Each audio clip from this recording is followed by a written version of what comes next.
wabarakatuh. Perkenalkan, saya adalah Kartika dari Universitas Negeri Padang dengan nomor NIM 2004645. Pada kali ini saya akan melaksanakan ujian tengah semester dengan mata kuliah Sejarah Indonesia Kuno. Soal pertama, analisis kenapa hubungan perdagangan antara India dan Cina berpengaruh terhadap Nusantara.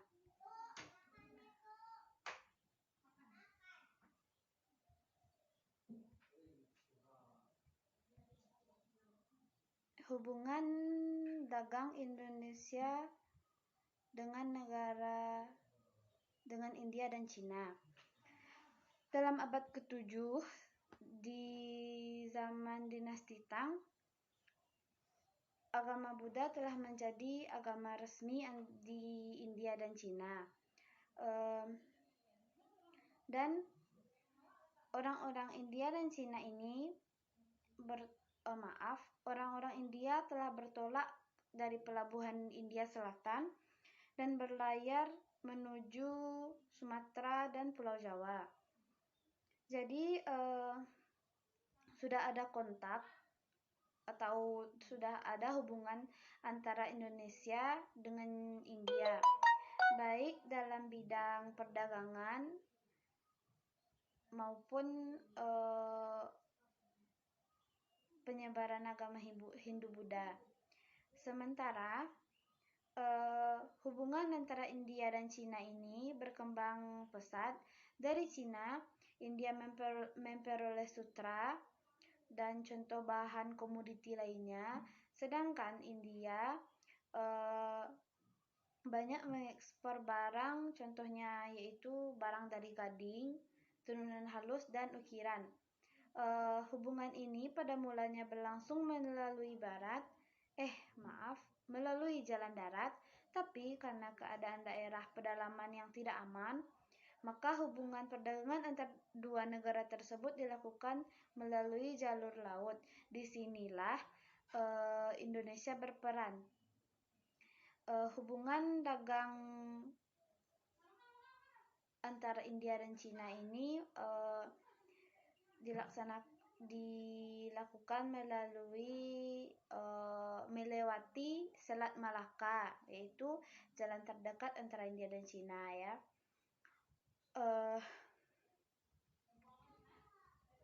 Lalu pengaruh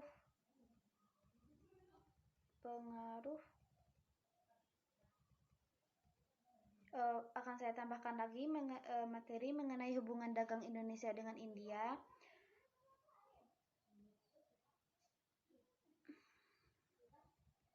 Hubungan dagang Indonesia dengan India dimulai ketika kedua bangsa ini menjalin kontak secara langsung, yaitu hubungan pelayaran di mana bangsa India dan bangsa Indonesia, atau pada masa itu disebut Asia Tenggara, merupakan bangsa-bangsa yang mahir dalam dunia pelayaran. Dan selain itu, wilayah Indonesia pada masa itu, masyarakatnya juga telah mengalami kemajuan di bidang pertanian dan perdagangan. Berbagai daerah atau perkakas dibuat untuk kebutuhan pertanian. Pada masa itu pula, bangsa India juga telah menjalin kontak dengan bangsa Indonesia. Secara otomatis hubungan ini berpengaruh terhadap perkembangan gaya hidup atau corak kehidupan masyarakat Indonesia. Dan juga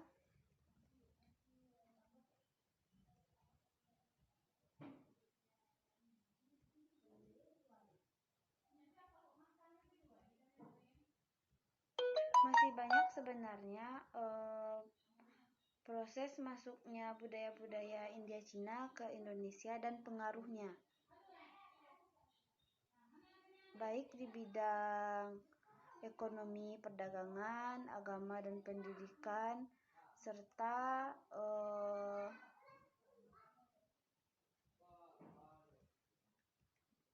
politik.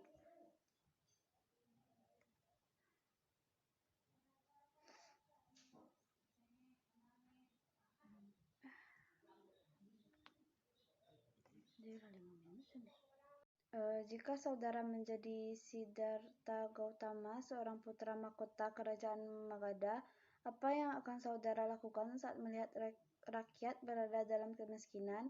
Jika saudara setuju dengan sikap Siddhartha, apa alasannya? Jika saudara punya pendapat lain, jelaskan.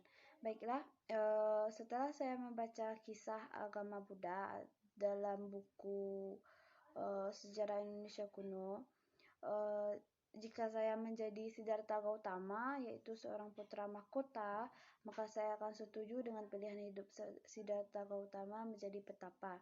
Karena Siddhartha adalah tokoh utama dalam agama Buddha. Jika ia tidak mencapai atau mendapatkan pencerahan, maka belum tentu akan berkembang agama Buddha dan belum tentu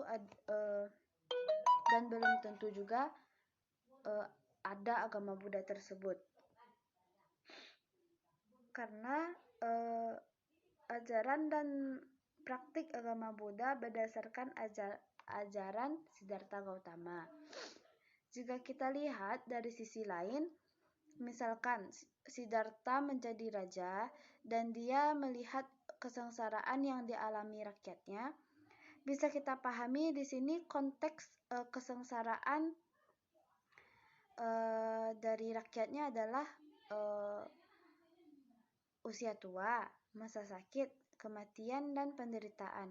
Kesengsaraan yang dilihat oleh Siddhartha Gautama ini bukan penyiksaan atau penindasan terhadap rakyatnya dari pemerintah, bukan penyiksaan dari pemimpinnya terhadap rakyatnya, melainkan kesengsaraan yang tidak dapat dihindari.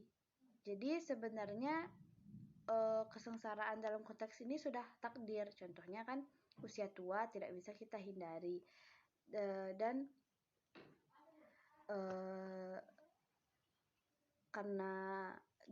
bisa kita lihat sebenarnya itu semua sudah takdir dari dan semua kisah dari Siddhartha Gautama sudah merupakan takdir dia.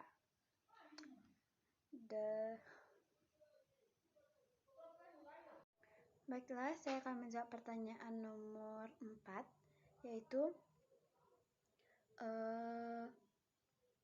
faktor yang menjadikan kerajaan Sriwijaya menjadi kerajaan besar dan sangat berpengaruh di zamannya. Analisislah beberapa faktor tersebut, baik dari segi kehidupan politik, agama, sosial, budaya, maupun pengetahuan. Faktor yang menjadikan kerajaan Sriwijaya menjadi kerajaan sangat besar dan berpengaruh di zamannya, yaitu yang pertama bisa kita lihat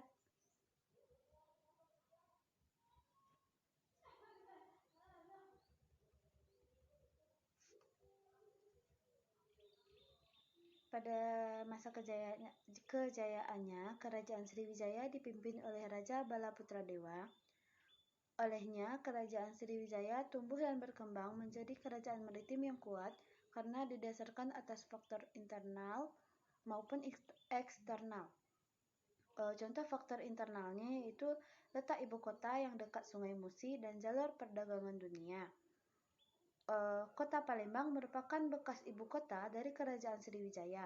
Letaknya yang berada di dekat Sungai Musi yang terkenal lebar menyebabkan kapal dagang kecil dapat masuk. Selain itu, letaknya yang dibentengi oleh kepulauan kecil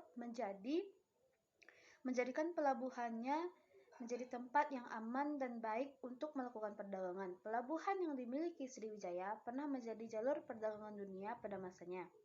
Yang kedua, memiliki armada laut yang kuat dan tangguh. Armada laut yang kuat dan tangguh yang dimiliki kerajaan Sriwijaya dapat memberikan rasa aman terhadap para pedagang yang singgah dan dapat memberikan rasa aman terhadap pedagang yang singgah dalam proses pelayaran. Yang kedua, yaitu faktor internalnya. Yang pertama, runtuhnya kerajaan Funan atau Vietnam Selatan. Kerajaan Sriwijaya menganggap kerajaan Funan adalah saingan yang cukup berat. Oleh karenanya, Saat kerajaan ini runtuh, Kerajaan Sriwijaya mengambil kesempatan untuk memperkuat posisinya di Asia Tenggara. Hubungan dagang Indonesia, faktor-faktor lain yang dapat saya tambahkan yaitu atau yang mendukung Sriwijaya dapat berkembang dengan sangat kuat, yaitu daerah kekuasaannya yang strategis. Sriwijaya menguasai wilayah yang sangat luas hingga hampir mencakup seluruh dari kawasan Asia Tenggara. Dan juga Sriwijaya menjadi pusat transit ekonomi perdagangan antara barat dan timur. Pada kondisi ini, Kerajaan Sriwijaya adalah salah satu dari kerajaan terbesar yang ada di Indonesia, menjadi sebuah kerajaan maritim yang dimana menguasai lalu lintas akan pelayaran yang berada di jalur perdagangan internasional. Dalam kurun waktu yang cukup lama, Sriwijaya mengendalikan contohnya Selat Malaka, Selat Sunda, Selat Laut Jawa, di mana apabila ingin melakukan perdagangan yang dilakukan di Asia Barat menuju Asia Timur maupun sebaliknya, harus dilanjutkan dengan cara melintasi Kerajaan Sriwijaya yang dimana pada waktu itu meliputi Pulau Jawa, sebagian Pulau Jawa, semenanjung Malaysia, dan juga Thailand Selatan. Yang keempat, yang selanjutnya, perkembangan sosial dan budaya Sriwijaya yang maju.